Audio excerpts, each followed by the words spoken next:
For God's sake. Hello. Welcome back to Skyrocket Automotive. I hope you're well. I'm not. I got the coof. So if anybody thinks I'm playing silly buggers and film these videos one after the other, now you know the truth. Cheers. Anyway, I'm assured that the parts are going to be here for the Storm today, so we can start pulling down the last few bits. Fingers crossed APC aren't going to APC too hard, and we'll actually get the parts that we need. Job number one, track rod out. And when I say track rod, I don't mean the track rod end, I mean the track rod at the actual steering rack end. First things first, you want to get the gator out of the way. Just to set along those pliers normally does the trick. You want to get in each side. You see how easily and readily it will compress. Pull it off, lift. There we go. Sometimes you have to rotate these clips because they were put on there by Satan himself. There you go. Eventually, you can unhook it like so. Boop. Try and synchronise lifting the track rod with your hand not being in the way. Ask me how I know. There is actually a lock ring here. It's got two flats on it. It's normally smothered in grease, so you can't see them, but they are there, trust me. I can get my adjustable up the side like that.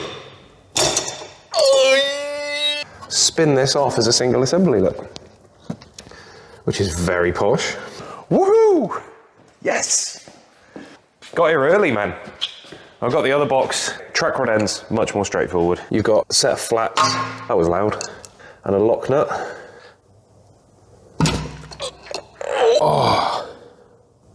Oh good. Now the boys at Euromaster obviously really didn't want that coming undone, did they? That's really tight. Me trying on trousers. Use the car, Luke. God, I love Lord of the Rings. Are you joking? Oh my God. I was massive then, did you see that? That just whistles off my hand. It never, sorry, lock nuts always make me chuckle. That lock nut was just cracked off and the track rod end was wound off of it. Run this down like so. Obviously it's not going to be 100% perfect. You're probably still going to need to do a little bit of an alignment, but at least it's not going to be miles and miles out. Here we go. Oh, bullseye with the tray, man. Brake hose disconnected. The difference between brake hoses and brake lines. Brake line, brake hose.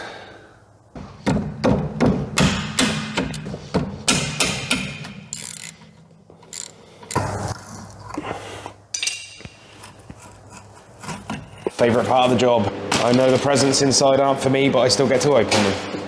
I rebuilt the calipers, I did it off screen. You don't need to watch me blow a piston out of a brake caliper and bloody put a new one in and paint it and all that. If you want to see that, please let me know in the comments. In fact, while we're on that subject, don't forget to like, comment and subscribe.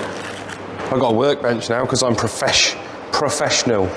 Okay, rebushing these isn't too difficult. It can be a pain in the ass to get them to line up, but once you do, they're fine. You need a couple of sockets and a 4-inch G-clamp to help pull the bush through. The bigger socket is to help pull the bush all the way through so it's got somewhere to spread out. After that, you want to make sure the flat side of the rear bush is facing the body and that the ball joint is pointing upwards, and obviously that's different for each side of the vehicle. Rebushed. That'll do it, won't it?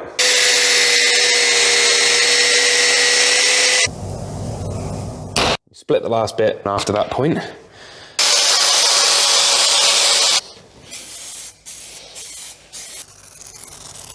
Same as before. Okay, for anyone who didn't see part one, all you need to do is lubricate the bush, lubricate the anti-roll bar, and rotate the bush around.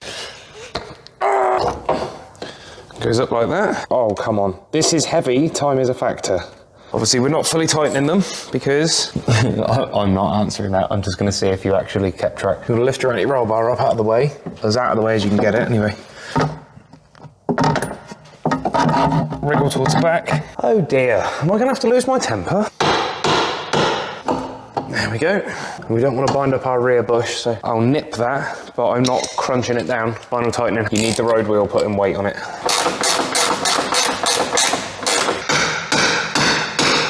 I'm not hitting that as hard as it looks like I am, just seating it. There we go. Okay, so that's how you locate the wishbone rear bush and smash your thumb between the wishbone and the spanner every time. Stop buzzing! Thank you. I need a break from the brakes, no pun intended. Let's see if she'll run.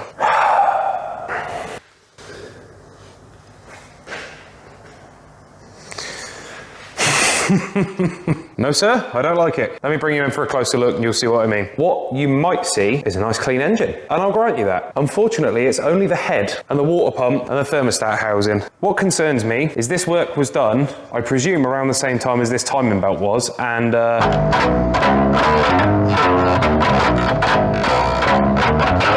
you should not be able to play that. So I think someone who didn't have much of an understanding may have gotten stuck into this at some point. Oh yeah, by the way, that isn't the original distributor. Flawless edit. So what we've got is an unknown engine that's never run under my customer's ownership, with a new cylinder head, new water pump, new thermostat housing. Those three things immediately speak to me as being an overheat condition, potentially, or somebody didn't quite know what they were looking for diagnosing another fault and just with the parts cannon. Also, the change in the distributor and warm-up regulator says to me someone was chasing a running fault here. This may be why the car was parked. So what could potentially have happened is that somebody got to the point where they were so sick of tearing their hair out trying to get this thing to run right or at all that they gave up on it and put it away. This could be a problem. First things first, I happen to know that it turns over. After that point, stop laughing. After that point, take a look at fuel pressures. We'll look for spark first and foremost, because it may just not have spark. Then we're gonna have to check timing, then we're gonna have to check fuel, then we're gonna have to do loads of other stuff. And then once it transpires that it's actually just got no fuel in it, I'll go and get some petrol and it will.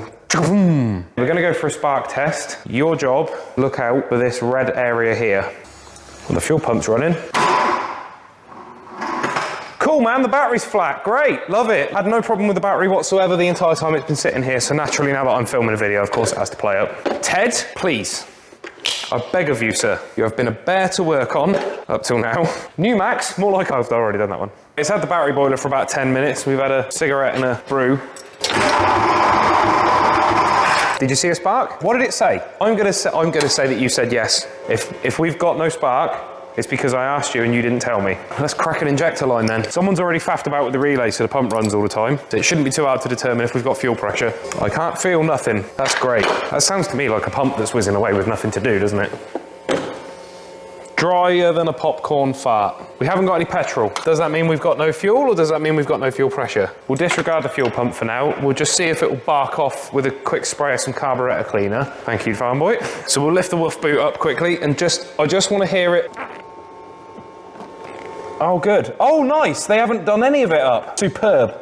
The first thing I'm going to go ahead and do is their job for them. Let's see. Okay, this is going to be quick and dirty because I'm sensing there's quite a bit more. Fishing that out for the next 3 weeks. Oh, that is so much oil. Okay, fine, no worries.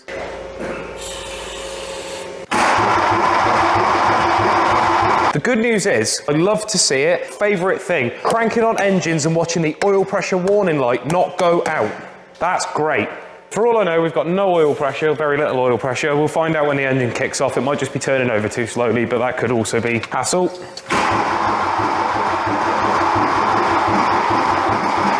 All right, the oil pressure warning light just went out.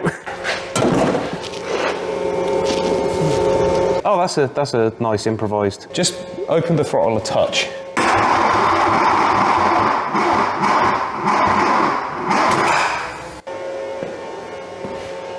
Okay, I need to come back with this. With some fuel in it. I am not hamming this up. I am genuinely concerned. The metering disc is the worst I've ever seen, and it didn't even attempt to fire despite having spark. I predict we may have an issue with engine timing or ignition timing. Dizzy might be 180 out. We've already established that the distributor in the boot is the one that came out of the engine, and I really hope it just hasn't got any fuel in it and that it is capable of building some fuel pressure. Even then, I don't like what's in this intake. Okay.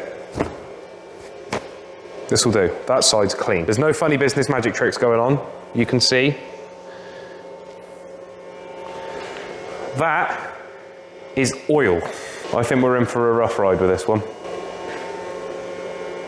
Just gonna go ahead and take that chunk out of there. What is that? Is that rubber? It's a piece of air filter.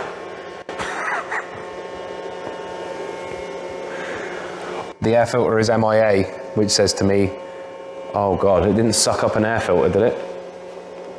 Is that why the head came off? Shit. There's no reason for a piece of air filter to be stuck to the other side of the metering disc. There's no reason for it to be there at all, regardless of side, but we might be in a spot of bother here, folks. There's a lot more wrong with this engine than initially meets the eye. And we haven't even heard it run. We might start it, and then it begins with the so everything to play for. We won't know until in the morning. So yeah, be back in a minute. Colder than a well digger's ass this morning. Snowing, perfect. See if the pump makes any less of a horrible noise. Drink up, Ted. Okay, it sounds like it was just completely out of petrol. That's good. I did forget to buy gloves though. So one or two things has happened. Either it's built fuel pressure really quickly, which is great. That didn't move like that a minute ago, it was solid. Okay, yeah, we're good. It is staying up though. Right, let me see if cycling the key and getting the fuel pump running pushes that plunger back down. No. Okay, so we're probably going to be taking the fuel distributor apart. Let's focus on ignition for now and see where we get. TDC is not that one you're seeing just there, believe it or not. There's another mark on the back side. It should be a 19. So we just need to roll this round to TDC. Obviously, we're having to eyeball it currently because unfortunately, to put this engine together didn't put the timing belt cover on, so there's nothing to reference it to. The good news is we can still use the top pulley. We just want this close. Disregard that outer mark completely for now. That mark down there, the blue one, rearmost part of the pulley just there, that's now pointing straight up. You need to remember these engines are angled back slightly in the engine bay, so it is actually pointing vertically through the engine. And now you'll notice the timing mark's vanished. That's because on these, the timing mark has to line up with the surface of the head, not the valve cover gasket. So behind there, I can see through this little hole, it is lined up perfectly with the head. So thankfully, they didn't mess up the engine timing. Right, there's our rotor arm. The notch for the number one is here, okay? Now the thing is, number one cylinder to the correct point on the distributor cap. Unfortunately for him, we are nearing TDC and we're nowhere close on the distributor. So the distributor is 180 degrees out. Oh no, everybody panic. We're screwed, right? No, because here's what we do. First things first is we establish TDC at the nose of the engine. Don't you need to make sure that this is in exactly, no you don't. The beautiful thing about these engines, the distributor doesn't care how it's orientated relative to the rotor arm. So we can keep this here and just turn the spindle in the middle. Problem I've got is how tight was this done up? Oh good. Oh wow, they didn't over tighten it. That makes a change. Normally that's reefed on, and distributors on these like to weld themselves into the block, which is always fun as well. Free moving, yes. Great news. Okay. Now I know you guys are all panicking now because I've just not marked that up whatsoever. There's a lot of schmilt at the bottom of there, look. I'll give that a little clean before we proceed. And now you're going to double freak out because I've took the distributor out and I'm spinning it freely like so. The distributor is driven from this bevel gear, right? That is the limiting factor, just there. This is your oil pump drive. You've got an intermediate shaft, which doesn't have to be timed either, by the way, if you're moving the dizzy around. Just chill with these engines, honestly, they're cool.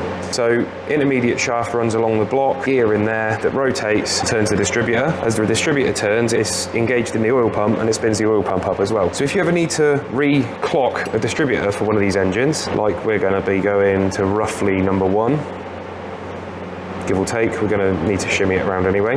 Just note the orientation of that, which actually, because it was 180 out, we're going to get away with it. But normally what you can do is just reach in and turn the oil pump drive gently to clock it to where you need it to be. And as long as the distributor is engaged forward of yourself, because it will try and mesh round backwards slightly, if you can't turn the distributor, it's meshed with the gear, and if it's sat flush to that, then it's engaged in the oil pump. They're designed to not physically fit without the oil pump being engaged. And that is pointing bang at number one. So now, our engine's timed up to number one, TDC. The distributor is also pointing at number one. We should be ready to at least misfire, because we've got spark. We had good strong spark yesterday. You guys told me that, so you wouldn't lie to me now, would you? Good, that's good to know. I appreciate it. No, honestly, it's fine. I shouldn't have said anything. All right, I'm sorry. I know, I trust you. Engine's timed up, yeah, so whiff of carburetor cleaner and crank on the engine a second.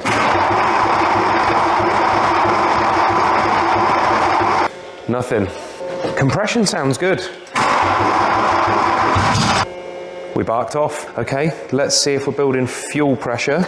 Yep, we have fuel. We don't have loads of fuel, that's all right. No dramas on that front for the second.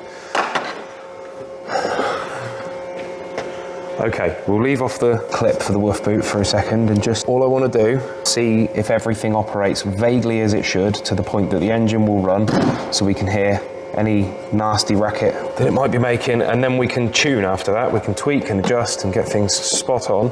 Theoretically, this woof boot needs that clip around it, but they will run-ish without them. We need to make sure that we've got as good a seal as we can have up to the throttle body, because the throttle body is what pulls our vacuum and lifts our metering disc up. I hope that with some fresh fuel circulating through the fuel distributor, that plunger will come around. It may be stuck, that's fine, they do stick. Moss's was very badly seized in. You can get them to come back. It does require a little bit of work, but you can do it. Bollocks. We're close, and our piston has come back down in our fuel distributor. Okay, just to address the elephant in the room, by the way, you're probably getting really confused as to why I took the door off. Door has to come off anyway. It's a pain in the backside to get, I'll show you. So the electric window wiring harness on these, quite a bit bigger than the speaker cables, which is literally all you get in a car without electric windows. You get that. All of that has to come out from the door. It's a pain in the backside, and I realized I'm gonna be, to start it, it's just quicker and easier, just take the door off. It's being changed anyway, just take the door off. Did anybody else hear that? We're gonna pull the injectors. I'm not convinced they're spraying any fuel at all. So we need a nice long flathead screwdriver down the back, get between the valve cover and the injector. There we go. Some of them are seized solid, others are all right. Thankfully, these ones are okay.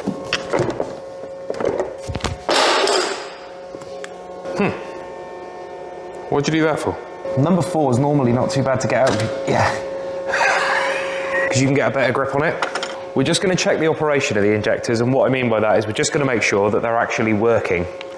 We're not concerned with flow amounts and things like that at this exact moment. I just want to confirm if we're getting fuel or not. You could go out and spend £500 on an injection testing rig, or get an empty water bottle, cut a slit for each injector that you need, then across.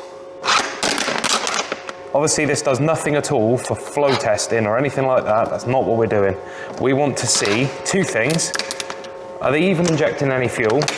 And if yes, what's the pattern like? I never said it was pretty, but it's free, and it will tell you if your injectors are working. If you want to flick the key on, there goes the pump, and we just want to lift metering disc slowly. Nothing.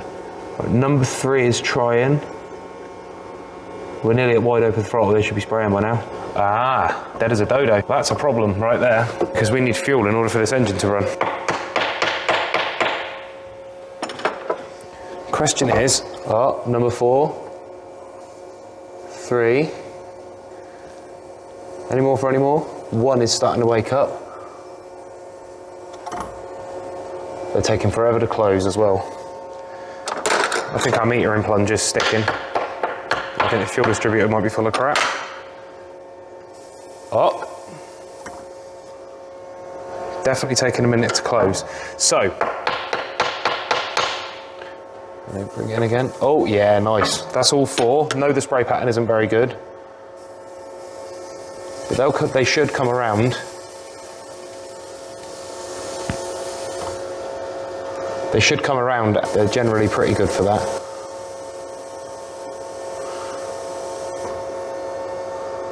Take a second to close. What I'm thinking is our plunger is getting stuck in our fuel distributor, and you can normally bring them back around or just lift in and drop in.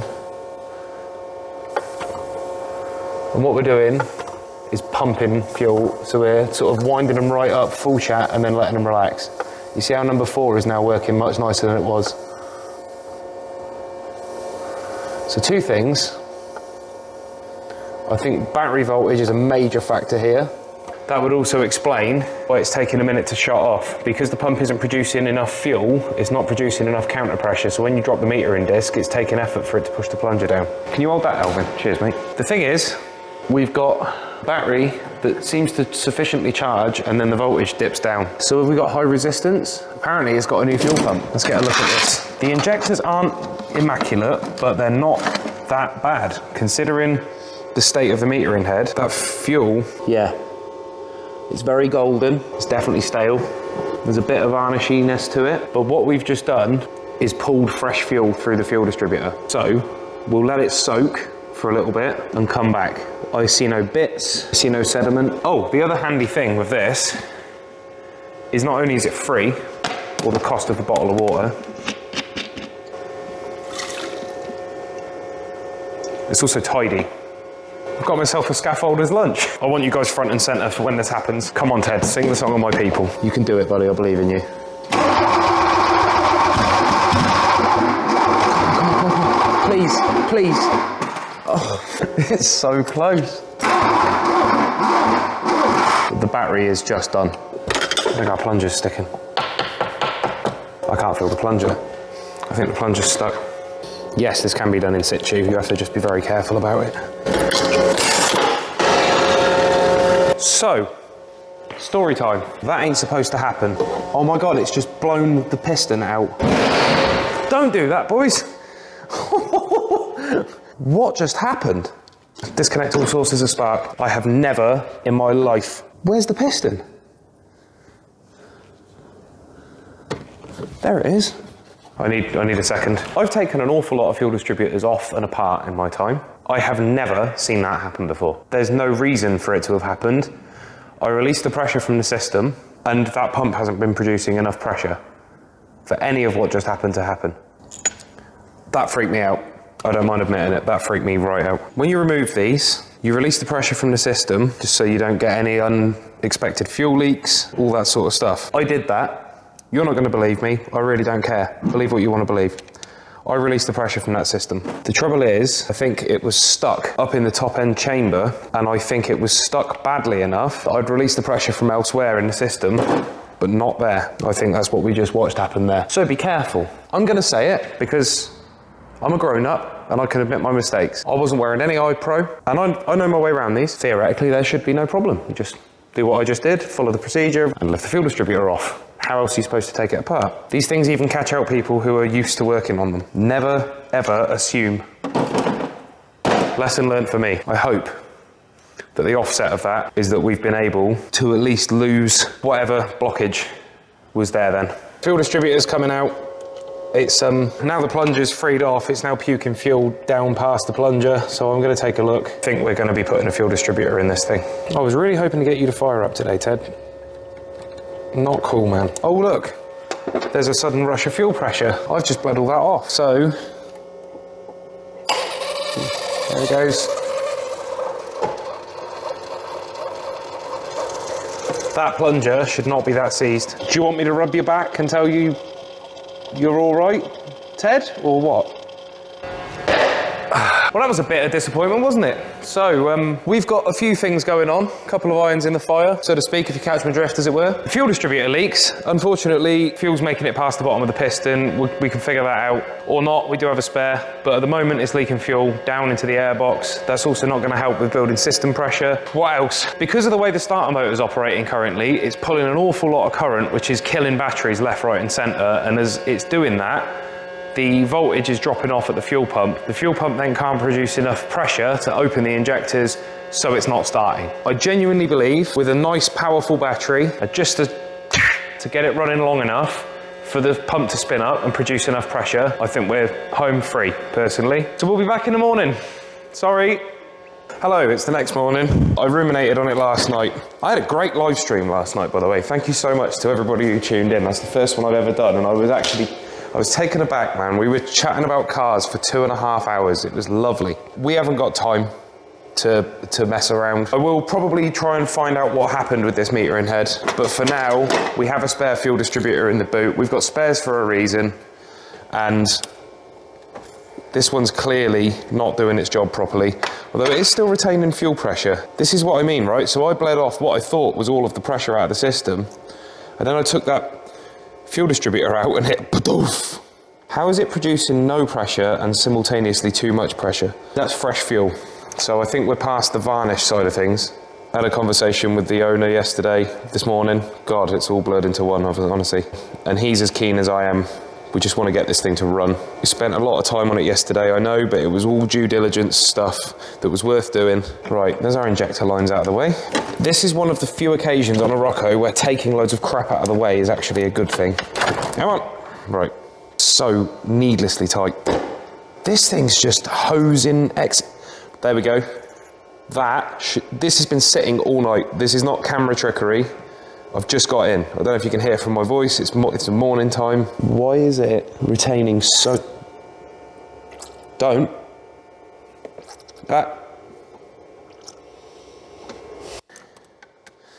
Yeah, that's pouring out of there. When the car is able to be started, I think the fuel pump's going to be able to produce enough pressure. I think the electrical system is going to mean it can recharge the battery sufficiently, and that will do us for now. We'll get it running, and then we can look at the starter motor after the fact. Right, okay, so control pressure, we're aiming for low when cold, and approximately halfway when warm. System pressure, we're hoping for up here.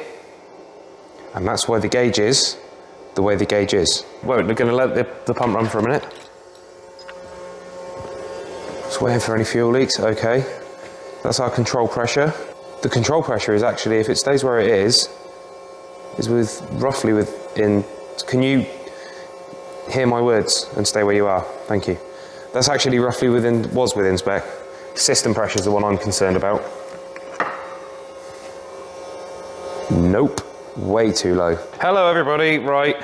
So, went and bought a battery. So, let's test the theory. I think when I connect this battery up and it gets a full stonking feed to the fuel pump, that what we're gonna see is our pressure increase significantly. And if we couple the correct voltage at that 5th injector with the correct amount of fuel pressure coming out of the pump, I don't think we're gonna need any kick up the arse spray. So what I'm gonna do is see if we'll come around on our own. So I've got this set to system pressure still. I'll just flick the key on quickly, see how the pump sounds as well. Oh, much better. What's the pressure saying?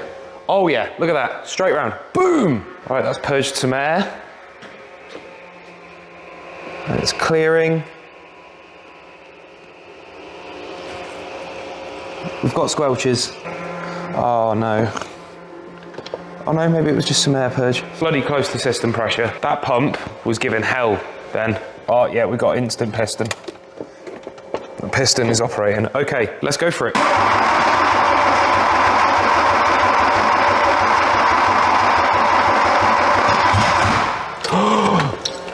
Come on, Ted. Do this. Please, let's give Mick some good news. Come on, buddy.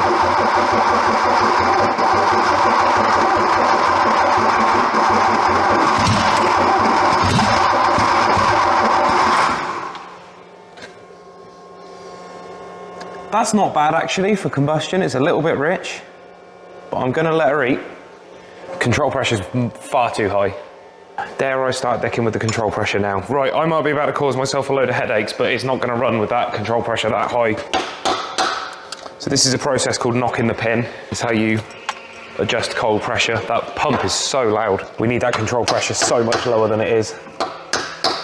We're looking at a warm-up regulator rebuild. Okay, that's fine. Pin's as far in as I dare put it. It's too high. Fine, we'll see if it'll even try.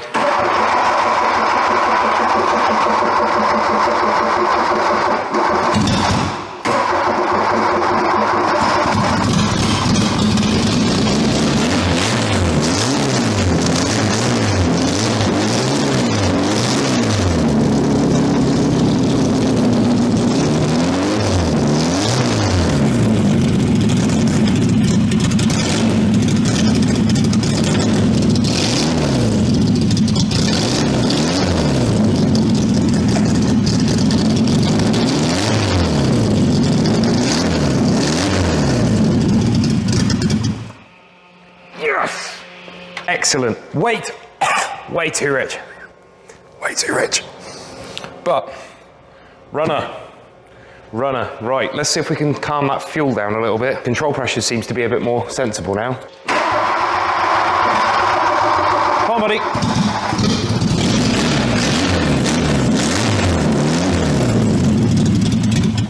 I'm not caning it from cold, don't.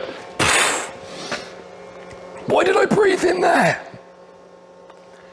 It sounds like I'm caning it, it sounds like I'm caning it from cold because the exhaust manifold isn't connected to anything. But I'm not, I'm literally just blipping the throttle to keep it running. It doesn't want to idle. I can't say I blame it. Try leaning out again. It's insanely rich. So I'm hoping with leaning the mixture off, we can get it to idle. The fact it's even started, that I'm chuffed. I actually could do with seeing what the cold control pressure is doing from where I am. So you guys have seen what you needed to see as far as me proving the theory about the pump anyway. Spike, drop, not terrible.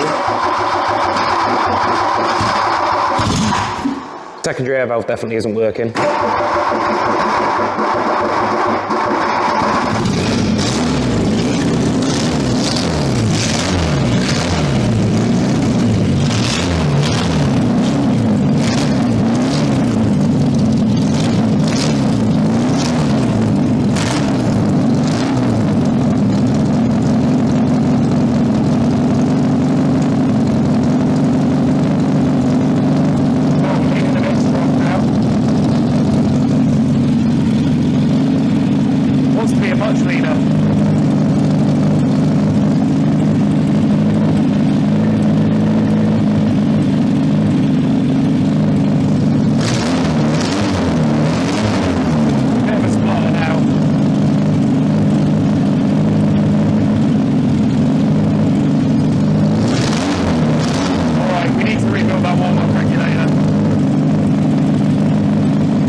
It's not a million miles off of where it needs to be. Control pressure's way too high. Fucking hell.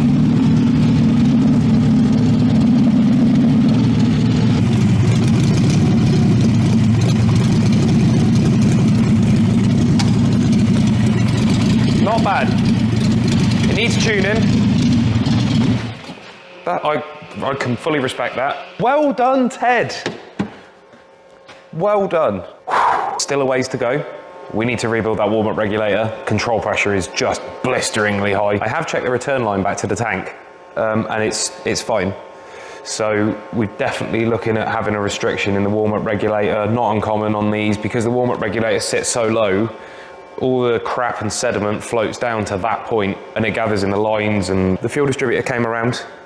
I think it just needed to cycle a few times up and down. That's what the revving was about. I was helping it keep running and also trying to get that plunger to just lap itself back in. They're a metal on metal seal, and it's science basically. There comes a point where the fuel, the liquid tension of the fuel coupled with how tight of a fit they are, is the O-ring. Mission accomplished. Finally, I'm gonna go for a very celebratory coffee and I'm gonna open the workshop. Right, let's get these last suspension bits done. Somebody has absolutely mashed the retaining screw. Ow! It looks like someone has tried to cut new flats in, rounded those, and given up. Now, let me just see. What were they thinking of the next guy? No, of course they weren't thinking of the next guy. That needs hammering round. I know screwdrivers aren't chisels, but my screwdrivers are chisels. So there, it's my house. And in this house, screwdrivers are chisels. Nope, that's made of caramel, not even made of chocolate. Huh? Hello? Come on, you can do it. Stay the course, weather the storm. Let's get it. On with your socks. Is that free spinning yet? Please, please. Come on.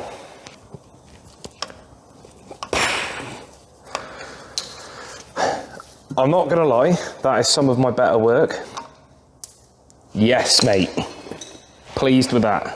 And from here on in, it's a pretty straightforward brake rebuild. Cleaned up and painted the calipers, changed the flexi lines, fitted everything up to the hard line. That actually did up quite nicely too.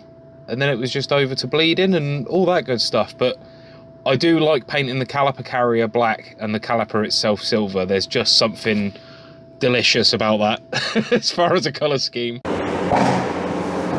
No! Would be brake fluid, wouldn't it? The worst of the fluids. Okay, outro time. Never thought I was going to get to this point. Man, that put up a fight. So, it runs, it starts, it has fuel, the fuel pump is capable. We now know what was wrong with the ignition timing. We know that there's no nasty knocks and bangs in the engine.